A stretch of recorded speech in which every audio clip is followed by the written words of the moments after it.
ये स्टूडेंट्स, चलिए linear equation का चैप्टर ख़त्म हो गया है and I hope you must have completed all the MCQs and there is no doubt difficulty remain now, and it is the phase we can move to the new chapter, and that new chapter is a quadratic equation.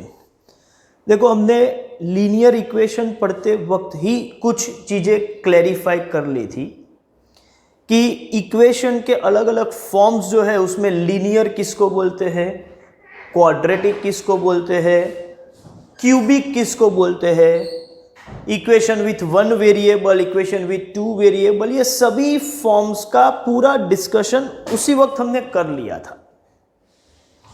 अच्छा, अभी वो basic background के बाद हमने first point जो सीखा था वो था लीनियर इक्वेशन और उसको डिटेल में पढ़ा। अब हमारा जो काम है वो नेक्स्ट चैप्टर जो हम यहाँ पर पढ़ने जा रहे हैं वो है क्वाड्रेटिक इक्वेशन।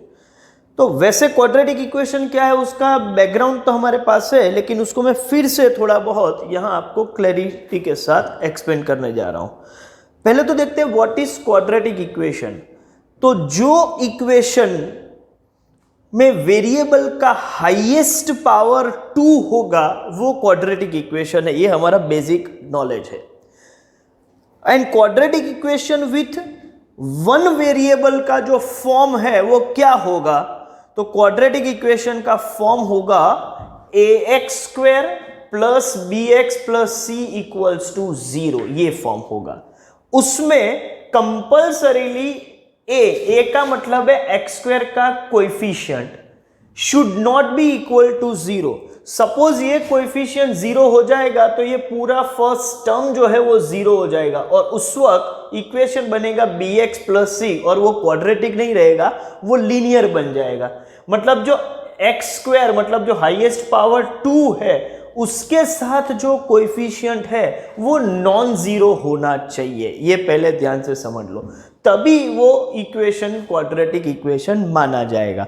तो बहुत सिंपल सा काम है, बेसिक फॉर्म है ax² + bx + c = 0, लेकिन a कभी भी 0 नहीं होगा, कोई भी नॉन जीरो नंबर होगा तभी ये क्वाड्रेटिक फॉर्म बनेगा। सपोज ये a 0 हो गया तो बन जाएगा लीनियर फॉर्म। हम बात कर रहे हैं क्वाड्रेटिक फॉर्म की। चलिए, x² के साथ का कोएफिशिएंट 0 नहीं होना चाहिए। अच्छा, x के साथ का कोएफिशिएंट 0 हो या ना हो उससे कोई फर्क नहीं पड़ता, कोई भी फर्क नहीं पड़ता।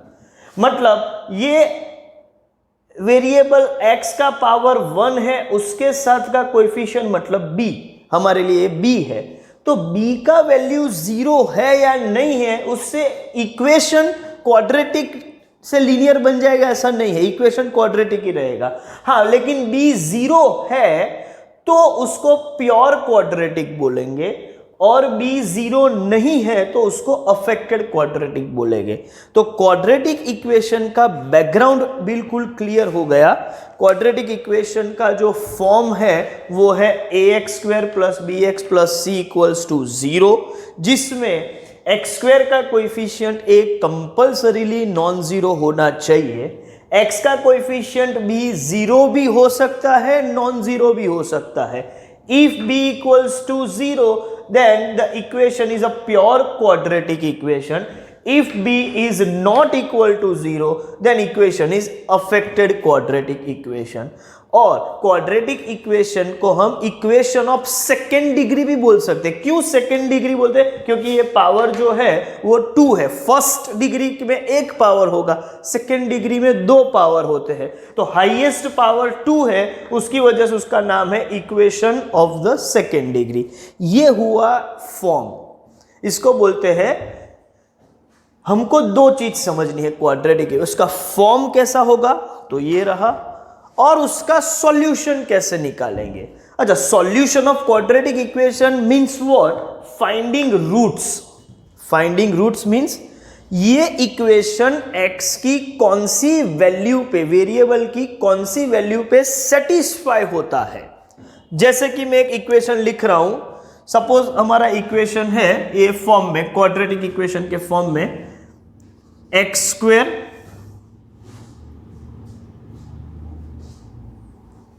Minus 5x plus 6 equals to 0। अच्छा, x square minus 5x plus 6 equals to 0 है, तो x की कौन सी वैल्यू हम यहां रखेंगे तो ये इक्वालिटी, मतलब ये इक्वल टू 0 होगा, इक्वालिटी मतलब ये इक्वेशन सेटिस्फाई होगा। x की कौन सी वैल्यू होगी जिस पर ये इक्वेशन सेटिस्फाई होगा, उसको बोलते हैं finding such value of x where equation is satisfied is known as finding solution of equation, or you can say finding roots of the equation। तो solution of equation बोलो या finding roots of the equation बोलो, और finding such value of variable where equation is satisfied, these are all the same, उसमें कोई फर्क नहीं है। तो मेरा काम है कि ये वैल्यू कौन सी होगी वो मुझे ढूंढना है। X square minus 5x plus 6 equals to 0 x की कौन सी वैल्यू पर होगा, तो इसको सॉल्व करने के लिए हमारे पास, मतलब ये वैल्यू निकालने के लिए हमारे पास, मतलब रूट्स निकालने के लिए या सॉल्यूशन निकालने के लिए हमारे पास दो मेथड्स अवेलेबल है। एक मेथड का नाम है मेथड ऑफ फैक्टराइजेशन और दूसरी मेथड है स्टैंडर्ड फॉर्मूला, मतलब यूज ऑफ स्टैंडर्ड फॉर्मूला। तो स्टैंडर्ड फॉर्मूला का यूज करके भी हम निकाल सकते हैं या फिर फैक्टराइजेशन से भी ये काम कर सकते हैं। अच्छा, देखते हैं कैसे काम करते हैं। सपोज मैं फैक्टराइजेशन से काम कर रहा हूं, तो मैं क्या करूंगा, मुझे x square minus 5x plus 6 ये जो हमारा लेफ्ट हैंड साइड वाला पार्ट है उसके फैक्टर्स, पॉसिबल फैक्टर्स निकालते हैं। जैसे कि फैक्टराइजेशन कैसे करते हैं, आपको मालूम है कि ये जो लास्ट टर्म है 6 और x के साथ जो कोएफिशिएंट है वो 1 है। देखो 1 के अलावा 4 हो या 3 हो, कोई भी हो सकता है, तो मैं उससे मल्टीप्लाई करूंगा, 6 इंटू 4 कर दूंगा, 6 इंटू 3 कर दूंगा। लेकिन ये मोनिक इक्वेशन है। मोनिक मतलब इसके कोएफिशिएंट 1 है एक्स स्क्वायर के साथ, मतलब समझो कि जिसका हाईएस्ट पावर 2 है वो वेरिएबल के साथ जो कोएफिशिएंट है वो 1 है, तो उसको बोलेंगे मोनिक इक्वेशन। अच्छा, तो मोनिक है तो 6 इंटू 1 6, मुझे 6 के ऐसे फैक्टर्स निकालने हैं जो मिडल टर्म 5 मतलब -5 बने। तो मैं क्या करूंगा, 3 2 जा 6 प्लस 6 चाहिए तो -3 इंटू -2 करेंगे तो +6 हो जाएगा, और -3 और -2 को ऐड करेंगे तो -5 होगा। ये लॉजिक के हिसाब से देखा जाए तो ये होगा x square minus 3x minus 2x plus 6 equals to 0. So minus 5x is splitted in minus 3x and minus 2x. अब क्या हो सकता है, यहां से मैं x कॉमन निकालूं तो x माइनस 3 बचेगा, और यहां से -2 कॉमन निकाले तो भी x माइनस 3 बचेगा। तो हम बोल सकते हैं कि x minus 3 into x minus 2 equals to 0। x minus 3 common और x माइनस 2 बचा हुआ, मतलब ये दो फैक्टर्स का मल्टीप्लिकेशन करेंगे तो आंसर 0 हो रहा है। ये दो फैक्टर को मैं मल्टीप्लाई करूं तो आंसर 0 होता है। अब रूल ये है कि, रूल क्या है, कोई भी दो वैल्यू का प्रोडक्ट 0 कब होगा, आइदर ऑफ देम इज 0। मतलब 3 इंटू 0 करो तो भी 0 होगा, 0 इंटू 7 करो तो भी 0 होगा, या 0 इंटू 0 करो तो भी 0 होगा। मतलब दो फैक्टर जब होते हैं तो कोई भी एक 0 हो या दोनों 0 हो तो मल्टीप्लिकेशन या प्रोडक्ट वैल्यू 0 आएगा। वो लॉजिक अप्लाई करे तो या तो ये एक फैक्टर 0 होगा या फिर ये दूसरा फैक्टर 0 होगा। x माइनस 3 भी 0 हो सकता है, या दोनों में से कोई एक तो होगा ही होगा, हो सकता है दोनों भी हो, और में एंड आ जाएगा, ठीक है।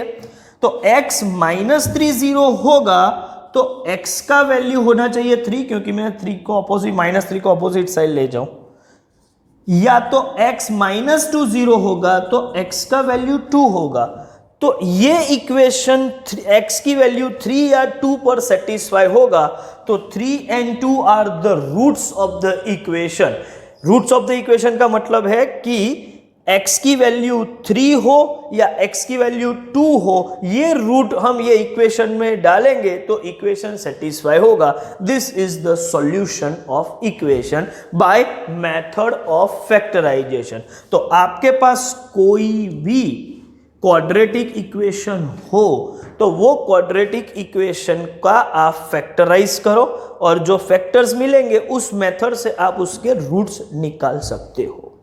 अब एक सिचुएशन ये है कि कभी कभी क्या होता है कि हमारे पास जो क्वाड्रेटिक इक्वेशन है वो ऐसे फॉर्म में है कि आप उसके फैक्टर्स चाहो तो भी नहीं निकाल सकते। मतलब फैक्टर निकालना डिफिकल्ट है। रेडीमेड फैक्टर जैसे ये 6 का ऐसे फैक्टर निकालो 3 और 2 जिसका मतलब -5 मिले, ऐसा अवेलेबल ही ना हो। फिगर्स ही इस तरीके की है कि जिसके आप फैक्टर्स नहीं निकाल सकते। तो क्या उसके रूट्स नहीं होंगे? नहीं, रूट्स होंगे, वो रूट्स हम निकालेंगे, लेकिन उसके लिए हमारे पास एक अलग टेक्निक है। वो टेक्निक का नाम है यूज ऑफ स्टैंडर्ड फॉर्मूला। और कई फैक्टर्स निकाल सकते हैं, वहां स्टैंडर्ड फॉर्मूला से आंसर नहीं आएगा, आएगा। जो काम फैक्टराइजेशन से हो रहा है वो काम स्टैंडर्ड फॉर्मूला से तो होगा ही होगा, लेकिन जो फैक्टराइजेशन से हम नहीं कर पाते वो भी स्टैंडर्ड फॉर्मूला से कर पाएंगे। इसका यह मतलब हुआ कि स्टैंडर्ड फॉर्मूला जो है वो यूनिवर्सली एप्लीकेबल है। आप कभी भी वो फॉर्मूला का यूज करके कोई भी क्वाड्रेटिक इक्वेशन का सॉल्यूशन निकाल सकते हो। लेकिन फैक्टराइजेशन एक सिंपल मेथड है, और जहां तक मतलब मैं ये आपको सजेस्ट करूंगा कि जहां तक फैक्टर से काम हो सकता है तो फैक्टर से ही करो। आपको लगता है कि फैक्टर से काम नहीं हो पाएगा तो स्टैंडर्ड फॉर्मूला का यूज करो। तो हम चॉइस क्या रखेंगे सॉल्यूशन के लिए? तो फर्स्ट प्रेफरेंस हम फैक्टराइजेशन मेथड को देंगे, और फैक्टराइजेशन से काम नहीं हो सकता तो हम स्टैंडर्ड फॉर्मूला का यूज करेंगे। ओके, क्या है स्टैंडर्ड फॉर्मूला देखते हैं। ओके, चलिए अभी फिर से थोड़ा रिकैप कर लेते हैं कि क्वाड्रेटिक इक्वेशन का सॉल्यूशन हम दो मेथड से निकाल सकते हैं। एक मेथड है फैक्टराइजेशन, दूसरा मेथड है स्टैंडर्ड फॉर्मूला का यूज। फैक्टराइजेशन से कैसे काम करते हैं यही एग्जांपल लेके अभी हमने देख लिया, और रूट्स निकाले तो x की जो पॉसिबल वैल्यूज है वो थी x इक्वल्स टू 3 और x इक्वल्स टू 2।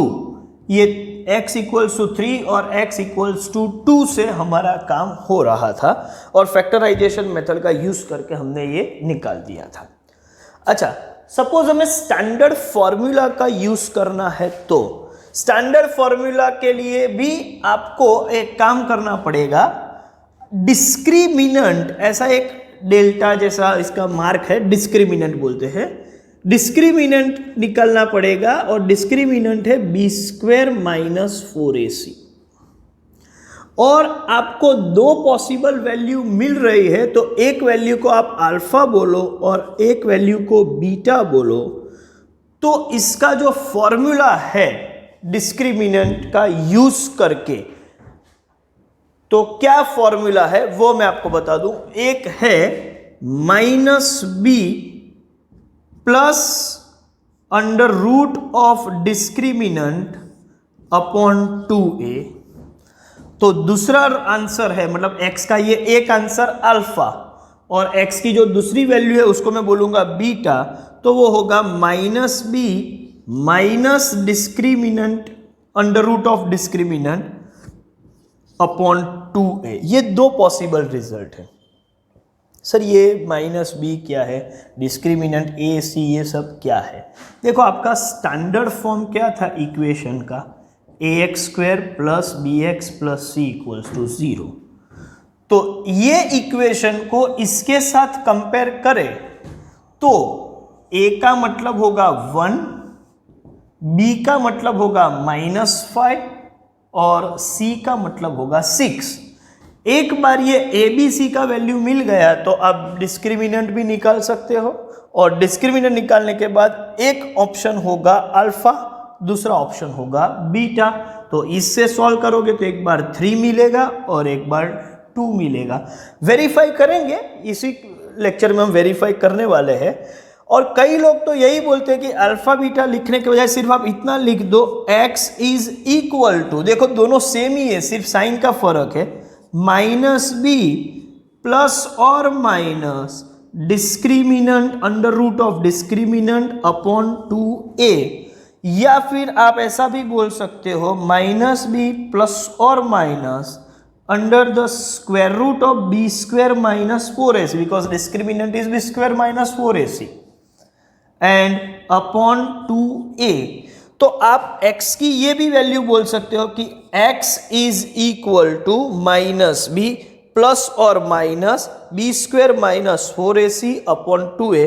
आप सिर्फ ये रिजल्ट का यूज कर लो तो भी आपको x की दो पॉसिबल वैल्यू मिलेगी, 1 अल्फा 1 बीटा। चलिए वेरीफाई कर लेते हैं ये क्वेश्चन को कि क्या यही हो रहा है, देखते हैं। a is 1, b is -5, c is 6। तो पहले तो b square minus 4ac discriminant निकाल लेते हैं। b स्क्वायर मतलब -5 square -4 into ac, a equals to 1 and c equals to 6। Okay, so -5 square is 25 minus 24, तो ये हो गया 1। और आपको मालूम है कि अंडर रूट ऑफ 1 भी 1 ही होने वाला है, ठीक है। चलिए, अंडर रूट ऑफ डिस्क्रिमिनेंट भी यहां 1 ही है, तो x का मतलब या अल्फा का मतलब क्या होगा, -b plus square root of discriminant upon 2a, और बीटा का मतलब होगा -b minus square root of discriminant upon 2a। ये स्क्वायर रूट में प्लस और माइनस मतलब square root of discriminant is plus और -1, वही चीज को यहां कंसीडर करके रखा हुआ है। -b, so minus of -5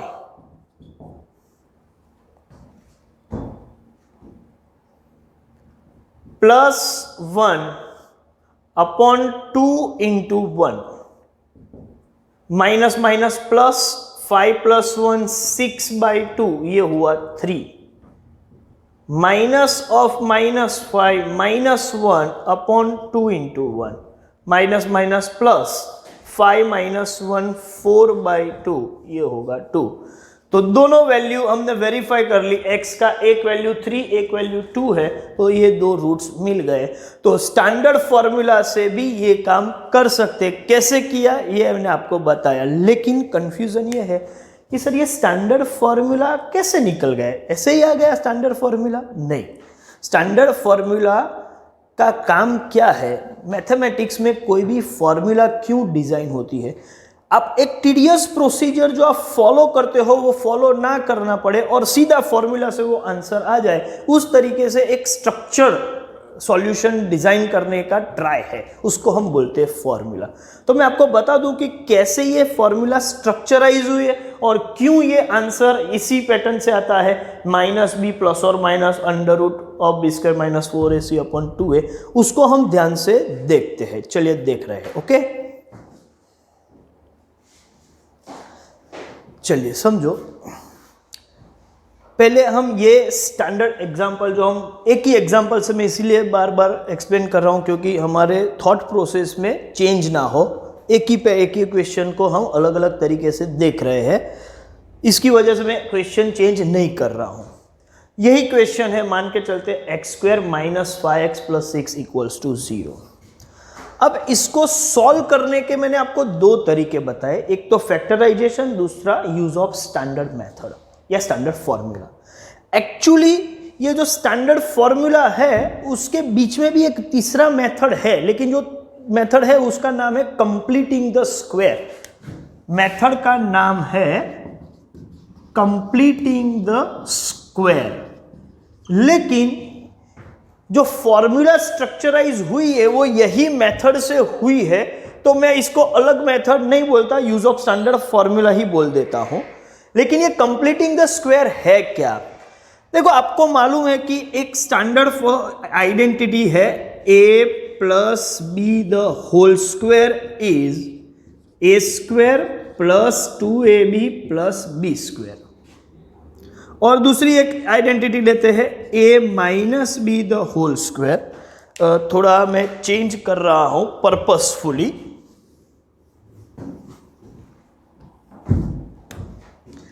a plus 1 the whole square, ठीक है? तो क्या होगा, a square plus 2a plus 1, या फिर a minus 1 the whole square में हम लिखेंगे a square minus 2a plus 1। अच्छा, जब भी ये एक्सपांडेड फॉर्म में है इस तरीके से, तो एक चीज क्लियर है कि ये जो लास्ट टर्म है वो ये मिडल टर्म जो होगी, ठीक है, मिडल टर्म का जो कोएफिशिएंट होगा, कोएफिशिएंट क्योंकि मैं एक ही वेरिएबल की बात कर रहा हूं उसकी वजह से, मिडल टर्म का वेरिएबल का जो कोएफिशिएंट होगा, लास्ट टर्म हमेशा ये मिडल टर्म के कोएफिशिएंट के हाफ का स्क्वायर होगा हमेशा। क्योंकि यहां हम क्या करते हैं, फर्स्ट टर्म लास्ट टर्म दोनों को मल्टीप्लाई करते हैं और 2 से दोनों को मल्टीप्लाई करने के बाद 2 से भी मल्टीप्लाई करते हैं, तो डबल कर रहे हैं तो यहां इसका हाफ करेंगे, और ये स्क्वायर वैल्यू है तो उसका स्क्वायरिंग भी करेंगे। तो हाफ करेंगे और स्क्वायर करेंगे, क्योंकि a प्लस बी होता तो ये b स्क्वायर होता। 1 का स्क्वायर 1 है, 1 नहीं लिखा हुआ है हमने, एक्चुअली ये 1 का स्क्वायर लिखा हुआ है। मैं इसको क्लियर कट लिखूं तो इस तरीके से लिख सकते हैं। तो यहां जो कोएफिशिएंट है उसके हाफ का जो स्क्वायर होगा वो हमारी लास्ट टर्म होगी। तो दो काम करना है, ये कोएफिशिएंट का हाफ मतलब having and squaring, having and squaring, ये याद रखते हैं। चलिए अब यहां पर आ जाते हैं। ये है x square minus 5x plus 6 equals to 0। ये माइनस वाला पॉइंट है, मतलब मैं a minus 1 the whole square को अप्लाई करूंगा। तो एक काम करते हैं, x square minus 5x equals to minus 6, ऐसा तो लिख सकते हैं। मैं कौन सा मेथड यूज कर रहा हूं, कंप्लीटिंग द स्क्वायर। एक्चुअली दो ही मेथड है, लेकिन कंप्लीटिंग द स्क्वायर वो दो मेथड के बीच में एक मेथड है और वो अल्टीमेटली स्टैंडर्ड फॉर्मूला में कन्वर्ट होने वाली है। तो मैं कंप्लीटिंग स्क्वायर मेथड से सॉल्व कर रहा हूं, जो स्टैंडर्ड फॉर्मूला का बैकग्राउंड है, ये समझ के चलो। अच्छा, सपोज मुझे इसका स्क्वायर कंप्लीट करना है ये, तो मैं क्या कर सकता हूं, तो x square minus 5x minus 6 है, ये सभी का कोएफिशिएंट क्या है, 1 है। ये 1 से मैं सभी को डिवाइड करूं तो कोई फर्क नहीं पड़ेगा, 1 से डिवाइड करेंगे तो 1 ही रहने वाला है, तो उससे तो वैसे भी कोई फर्क नहीं पड़ेगा। लेकिन यहां 2 हो या 3 हो तो मैं पहले क्या करूंगा, इसको मोनिक बनाने के लिए सभी को 2 से डिवाइड करूंगा। यहां जरूरत नहीं है क्योंकि पहले से ही इक्वेशन मोनिक फॉर्म में है। अच्छा, ऐसा करने के बाद अब सपोज मुझे यहां पर कंप्लीटिंग द स्क्वायर करना है, तो क्या टेक्निक है, तो टेक्निक ये है कि ये जो पॉइंट है जिसको मैं बोलता हूं x का कोएफिशिएंट, उसका हाफ करेंगे और स्क्वायर करेंगे, हाविंग एंड स्क्वायरिंग। तो 5 का हाफ करेंगे तो 5/2 और उसका स्क्वायर करेंगे तो क्या हो जाएगा, 5/2 स्क्वायर। लेकिन लेफ्ट हैंड साइड में मैंने जो ऐड किया है इक्वालिटी मेंटेन करने के लिए, वही काम मुझे राइट हैंड साइड पर भी करना पड़ेगा। तो जो चीज मैंने यहां पर ऐड की है तो वही मैंने राइट हैंड साइड पे ऐड की है, तो इक्वालिटी से कोई फर्क नहीं पड़ता। क्या किया मैंने, ये कोएफिशिएंट का हाफ किया और उसका स्क्वायर, हाविंग एंड स्क्वायरिंग, ये याद रखो, तो ये कंप्लीट स्क्वायर हो जाएगा। अब ये क्या होगा, कंप्लीट स्क्वायर कैसे होगा, तो ये फर्स्ट टर्म, ये मिडल टर्म, ये लास्ट टर्म, इसको मैं कंसीडर करूं तो a minus B the whole square, a square minus 2ab, मैं इसको मैं बोलूं a और इसको बोलूं b, तो 2ab हो जाएगा plus B square.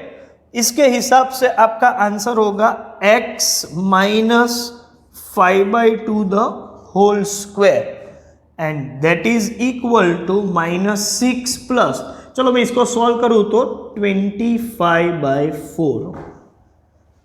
x minus 5/2 the whole square is -6 plus 25/4, तो x माइनस 5/2 क्या होगा, आप बोलोगे sir square root of -6 plus 25/4, और ऑफ कोर्स जिसका आंसर प्लस या माइनस कुछ भी हो सकता है, ठीक है। So x minus 5/2 is plus और minus square root of, suppose मैं 4 को एलसीएम ले लूं तो ये होगा -24 प्लस 25, और आपको मालूम है 25 माइनस 24 करेंगे तो क्या होगा, x माइनस 5/2 प्लस और minus under the square root of 1/4, ठीक है।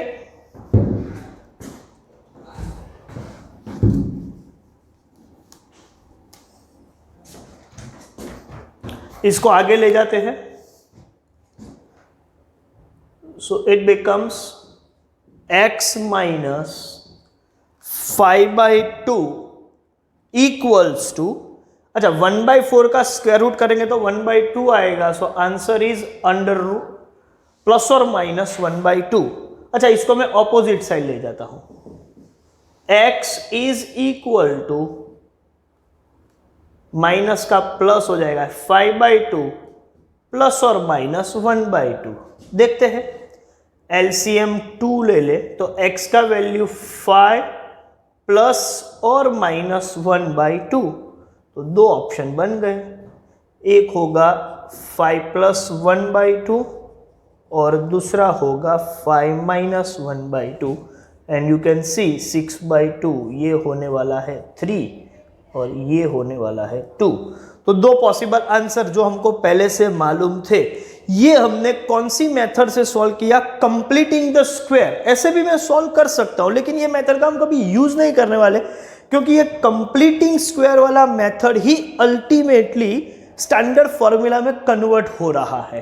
तो ये प्रोसीजर सिर्फ मैंने आपको प्रूफ करने के लिए बताया, अब हम फॉर्मूला स्ट्रक्चराइज करने जा रहे हैं, ठीक है, इसी टेक्निक का यूज करके। ओके, तो अब हम डिराइव करेंगे स्टैंडर्ड फॉर्मूला। इक्वेशन क्या है, इक्वेशन है ax² plus bx plus c equals to 0, ये हमारा स्टैंडर्ड इक्वेशन है, इसका standard form. Of course a is not equal to 0, ये मान के चलते हैं। अब x का वैल्यू क्या होगा वो हमें निकालना है, तो उसके लिए पहले मैंने आपको बताया था कि ये जो इक्वेशन है वो मोनिक होना चाहिए, मतलब x² के बाजू में जो कोएफिशिएंट है वो 1 होना चाहिए। तो ये 1 नहीं है तो हम उसको कन्वर्ट कर देते हैं, 1 में कन्वर्ट करते हैं। तो क्या कर सकते हैं, ax² plus bx plus c whole divide by a will be equal to 0/a। अच्छा, a से मैंने इसलिए डिवाइड किया कि a बाय a तो 1 हो जाएगा, तो ये क्या होगा, ax² by a is x² plus b by a x plus c by a equals to 0/a 0। यहां तक कोई कंफ्यूजन नहीं होना चाहिए। अब एक काम करते हैं, ये जो c बाय है उसको ऑपोजिट साइड ले जाते हैं,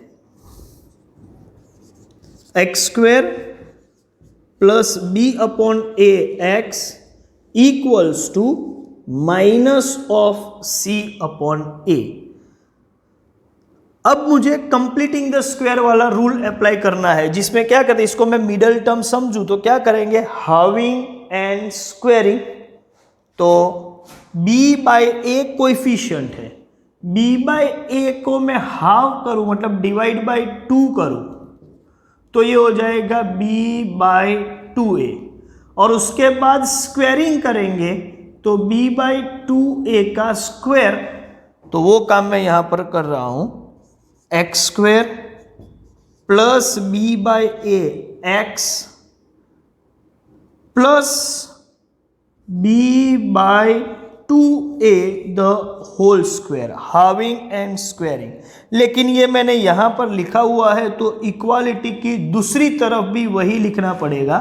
सो minus of c a plus b by 2a the whole square. ठीक है, दोनों साइड। अब इससे क्या होगा, ये कंप्लीट स्क्वायर हो गया और ये फॉर्मेट में भी आ गया a plus b whole square के फॉर्मेट में। तो आइडेंटिटी के हिसाब से फर्स्ट टर्म x और last term b by 2a का स्क्वायर करेंगे तो आपको मिलेगा minus of c upon a, और इसको मैं सॉल्व करूं तो b square divide by 4a square. Clear? Okay, चलिए अब इसको आगे ले जाते हैं। क्या कर सकते हैं, ये स्क्वायर है, यहां से स्क्वायर रिमूव करना है तो ऑपोजिट साइड मुझे क्या करना पड़ेगा, स्क्वायर रूट लिखना पड़ेगा। लेकिन उससे पहले मैं एक छोटा सा काम कर लूं, ये जो एलसीएम लेके पहले ये फैक्टर मतलब ये राइट हैंड साइड को थोड़ा मैनेज कर लेते हैं। कैसे मैनेज करते हैं,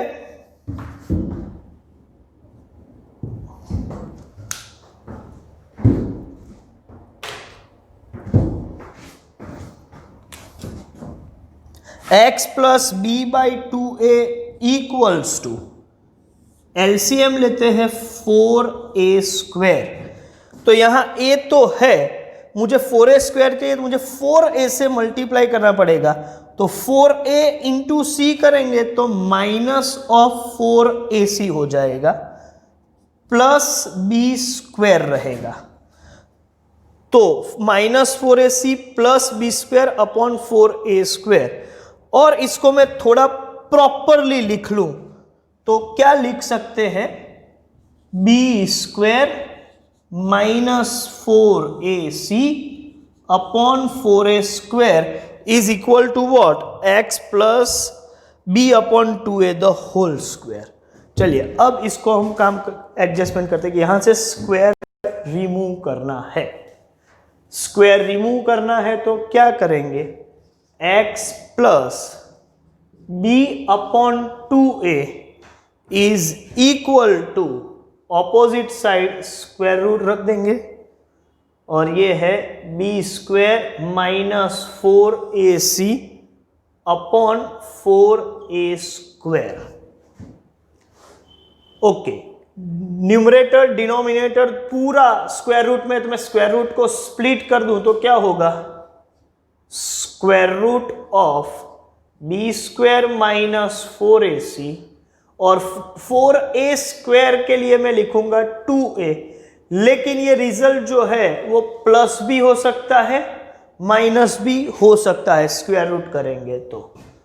एक और काम कर लेते हैं, x इक्वल्स टू चाहिए तो ये ऑपोजिट साइड ले जाते हैं, तो प्लस के बजाय वो माइनस हो जाएगा, minus b upon 2a plus और minus under the square root of b square minus 4ac upon 2a। अच्छा, 2a तो मेरा एलसीएम हो गया, तो क्या बचा, माइनस b प्लस और minus under root of b square minus 4ac is value of x। तो x की पॉसिबल वैल्यू -b प्लस और minus square root of b square minus 4ac upon, और यही हमारा स्टैंडर्ड फॉर्मूला है। How it is derived we discuss. अब आपको ये डेरिवेशन याद नहीं रखना है, आपको सिर्फ ये फॉर्मूला याद रखना है। एक बार डेरिवेशन समझ लिया दैट्स फाइन। अब यही फॉर्मूला का यूज करके हम रूट्स निकाल सकते हैं।